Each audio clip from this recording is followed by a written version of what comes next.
My segment incoming. It's crazy how everyone has already theory crafted this entire segment in their heads. Everyone thinks they know me so well. You guys see the title of this segment and everyone's like, oh yeah, it's definitely gonna be a My rant. It's actually not. My might get mentioned very briefly in this segment, but it's actually not gonna be generally about My. Okay, so this is a video I've been thinking of making for a while, and it's gonna be kind of a critique I have of some aspects of the current state of Street Fighter 6. Yeah, so I need to say immediately up front that this is very much just my opinion. I'm not trying to claim that I'm an expert in game design or anything like that. It's just kind of a trend I've been noticing with some of the decisions being made with Street Fighter 6 that I'm not very fond of. Before I get into it though, did you guys know that only 3 people watching this video are actually subscribed to the channel? That is a shocking statistic. It's not true, but it is shocking. So please press that subscribe button to make me stop lying at the start of every video, and let's get on with it. Okay, so kind of the premise of this video is that I strongly believe that characters in fighting games need intentional and fundamental weaknesses. Now that might seem kind of obvious just for balance reasons, like of course characters need downsides because otherwise they'd be broken. But I think also weaknesses are necessary in order to give characters a feeling of uniqueness and kind of a defining identity. So as an example, let's look at the most recent 3 DLC characters who, to Capcom's credit, I think have really well defined and intentional strengths and weaknesses that kind of balance each other out. So Elena has like, as her strengths, she has like good pokes, quite good in the mid-range, good normals, fast walk speed, huge corner carry. She has some of the biggest corner carry in the entire game when you do stuff like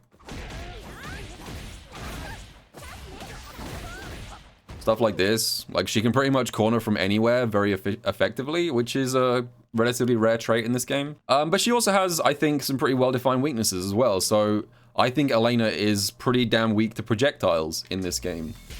She only really has like one anti-projectile move, which is this thing. But the EX roll is not projectile invulnerable from frame 1. It's difficult to use this as a punish on fireballs. It doesn't go that far. Like you'll see that it whiffs from that distance. And the other thing about her EX roll is that because of those factors, you kind of have to use this as a prediction, not as a reaction. Not like crippled by projectiles, but she has to work a little bit harder than the average character to beat that sort of stuff. So I think Sagat's strengths generally are, he has really big reach, he has lots of huge normals that go a long distance, and he can also like convert these into target combos. Stuff like this. He can hit you from very far away with these huge normals. Also, Tiger Knee at this range is very good as well. He has like very good space control at like this kind of range with his long limbs. But the downside, I think, of Sagat is that all of his long-range options are relatively high commitment. So, for example, if you do this, or this, or this, all of these options are not special cancelable, and they will all lose to something like a drive impact or a jump. Big range, but also quite vulnerable to being called out on spamming these buttons too much, right? I think that's kind of Sagat's weakness in this version of the game, which, again, I think is good design. And lastly, C. Viper. So C. Viper, as we know, she's very explosive. She has lots of very unorthodox ways of using drive. She kind of puts you in like a reaction test a lot of the time where she's got lots of options and you have to very quickly like identify which one it is and respond appropriately. In terms of weaknesses, Viper lost all of her invincible reversals that she had in Street Fighter 4 outside of Super, so her defense is pretty damn bad in this game. Also, Viper is uniquely weak in Burnout. So, of course, every character in this game loses access to the drive system when they're in Burnout, but Viper is uniquely punished by Burnout because not only does it remove her ability to do universal things like Drive Rush and Drive Impact, it also removes the ability for her to do things like the follow-ups on her specials. So she can't get like a knockdown here, she can't get the knockdown off her anti-air, you can't jump cancel off anything. So she's actively like significantly worse than like baseline Viper when she's in Burnout. She's probably punished harder than any other character in the game for being in Burnout. That is, I think, a very intentional weakness of C. Viper. They did that on purpose. So what I really like about these weaknesses that I've just outlined is that I think by giving characters these weaknesses, they force players that are going to choose to main characters like Sea Viper to come up with creative ways to attempt to offset those weaknesses. As an example, with Sea Viper specifically, some people might say, okay, so her defense is really bad. So I think the correct way to play Sea Viper is hyper offense, right? I'm going to never let myself even get put into a defensive situation in the first place. And that's kind of the solution that I've come up with to offset her bad wake-up options. So you might conclude the way to play the character is like just to be super aggressive, always going in, rushing my opponent down as much as possible. But someone else might look at Viper's kit and conclude that playing her in a more sort of slow, lower risk kind of poking style, using her like long range normals like this, is more optimal. It's not as explosive, but it's less likely to put you on the back foot if you just play her a bit more cautiously and neutral. Both of those are valid ways of playing the character. Two different players took into account her weakness and kind of created two different approaches to the character as a way to account for that weakness, which I think is important to making it so that everyone plays the same character in different ways. I think it's not just the character's tools that enable creativity. I think it's also the things that a character lacks that can kind of allow players to imprint their own style and try and work around those vulnerabilities. So now that I've praised the most recent 3 characters, of course, now I need to switch gears to the core of this video, which is my central criticism, and that is Capcom has a really bad habit of thinking that intentional archetypal weaknesses are something that needs fixing in Street Fighter 6. This is my beef right now. And for my first example of this, I want to talk about Ryu. Everyone in chat said I actually going to talk about Ryu. I'm kind of going to engage chat with this one. Chat, you're included in this segment very briefly. Try not to disappoint me. I'm going to talk about Ryu. So here's my question. What is Ryu's archetype in Street Fighter 6? And in Street Fighter in general, not even necessarily just Street Fighter 6. Shoto, all-rounder, all-rounder. So when we're looking at like what should Ryu be good at and what should Ryu be bad at, generally speaking, Ryu is kind of the prototype of a Shoto. He is literally the template by which we kind of measure what a Shoto should be. So Ryu's not like identical in every single Street Fighter game, but generally speaking, I think the kind of defining traits of what Ryu should do is he should have like a solid fireball game, fireball plus DP kind of game, you know, standard Shoto stuff. Decent pokes, I would argue, is also a trait of Ryu, particularly crouch medium kick. I think having a really good crouch medium kick is kind of like iconic to Ryu. I think that's like a Shoto thing, so I'm fine with that. The question I have as a follow-up is, what area is Ryu bad at? Or what aspect of Street Fighter 6 is Ryu not supposed to excel at? Losing? Alright, I think, and this is maybe kind of subjective, and I've seen a few people in chat say the same thing, but I think Ryu should not have good mix-ups. Can we agree on that? Ryu should not have good mix-ups for his archetype. That's not what he's supposed to do. I think Ryu is supposed to be bad at mixing you up. And he used to be bad at that. He did used to have that as a weakness when this game first came out, even in beta. However, Capcom keeps buffing this character's mix-up potential to the point that as of right now, Ryu has the single best drive rush overhead in the entire game. This thing right here is absolutely outrageous in its current incarnation. This is not just your average drive rush overhead. I think this is the best drive rush overhead in the entire game. Because of various buffs Ryu's received over the years, his overhead is +7, and he has a 7 frame heavy. So Ryu is the only character in the entire game who can do drive rush overhead into a heavy, which is insane. Because this jacks the damage he gets off his mix-ups so far outside of the average.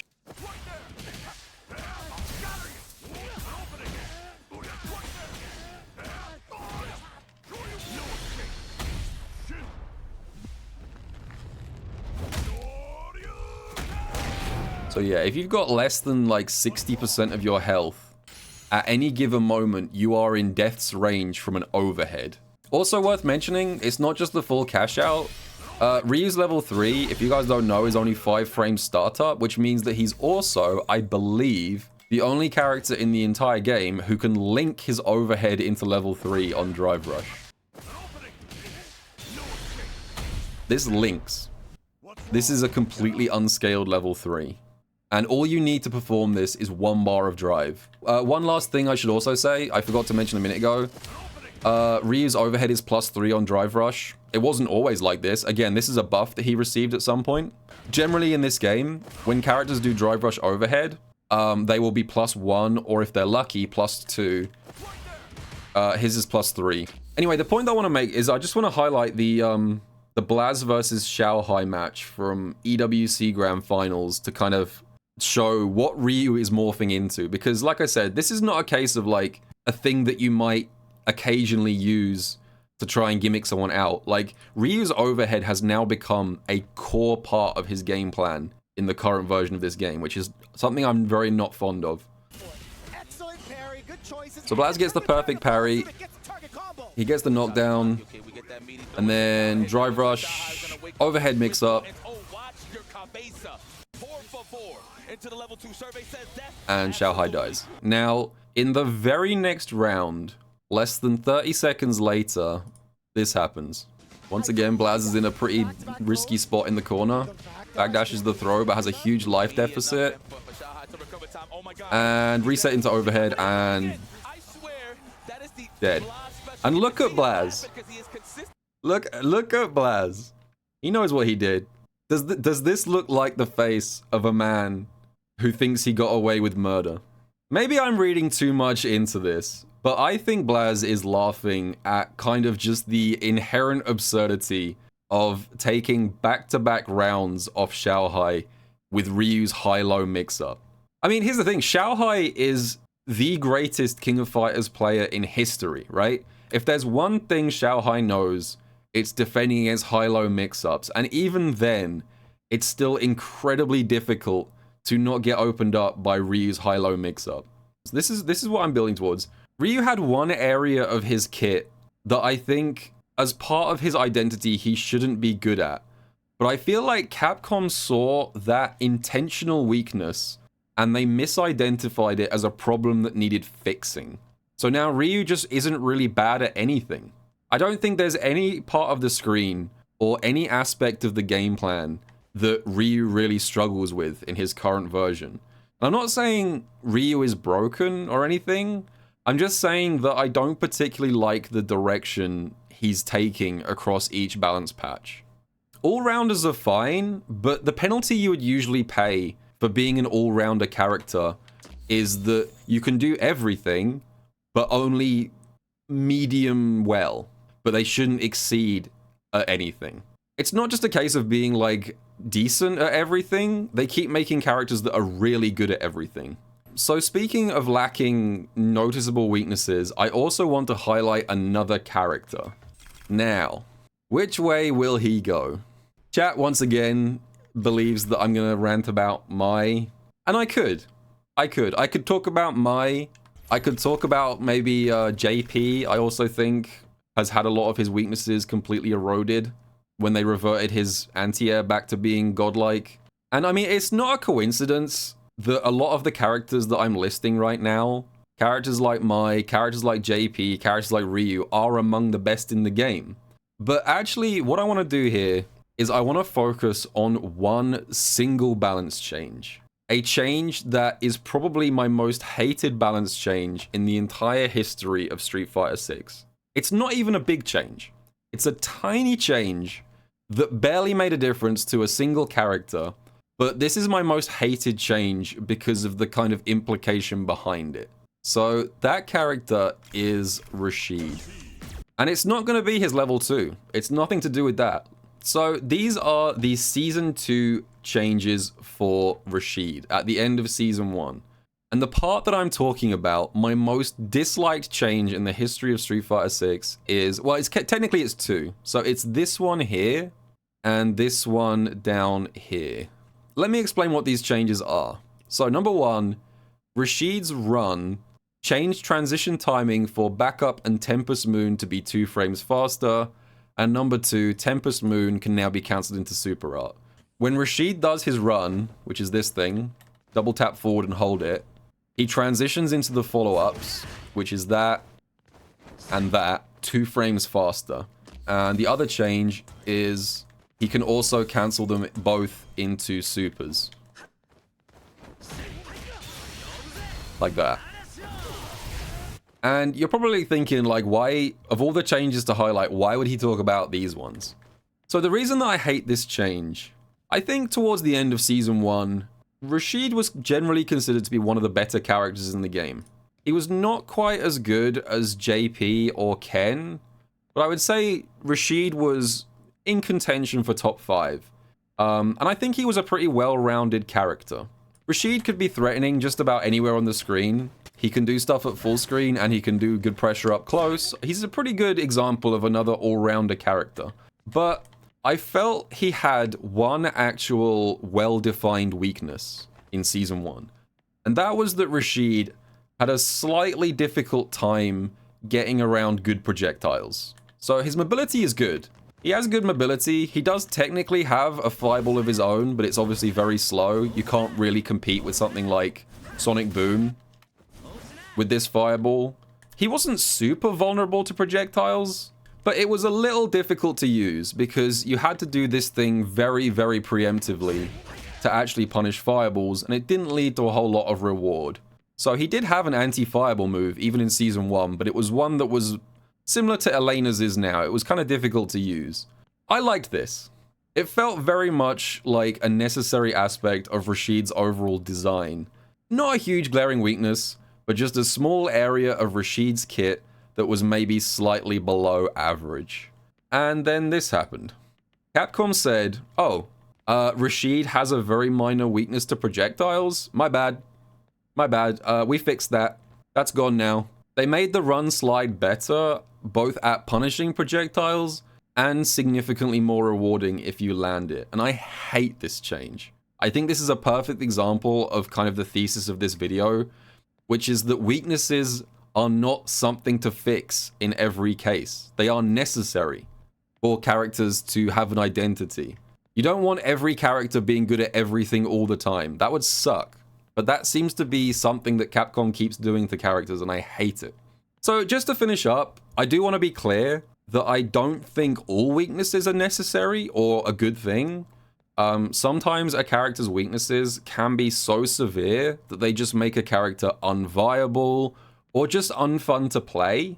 Capcom needs to focus more on making a clear distinction between weaknesses that genuinely damage a character's potential and make them frustrating to play versus intentional archetypal weaknesses that are 100% intended in order to offset a character's strengths. One of those things needs to be addressed in balance patches, the other should not. And I think right now, pretty much all the best characters in the game do not have well-defined weaknesses, or they used to, and they were removed. And I think that kind of separates them from the rest of the cast. And it makes the rest of the cast feel more frustrating, I think. It's like, why does my character have all of these intentional downsides when those characters over there don't seem to have any? I think a lot of people's frustrations with the game right now is coming from that double standard. My character is designed well and has strengths and weaknesses, and that character just has strengths. I think that's a big part of the current sort of state of the game.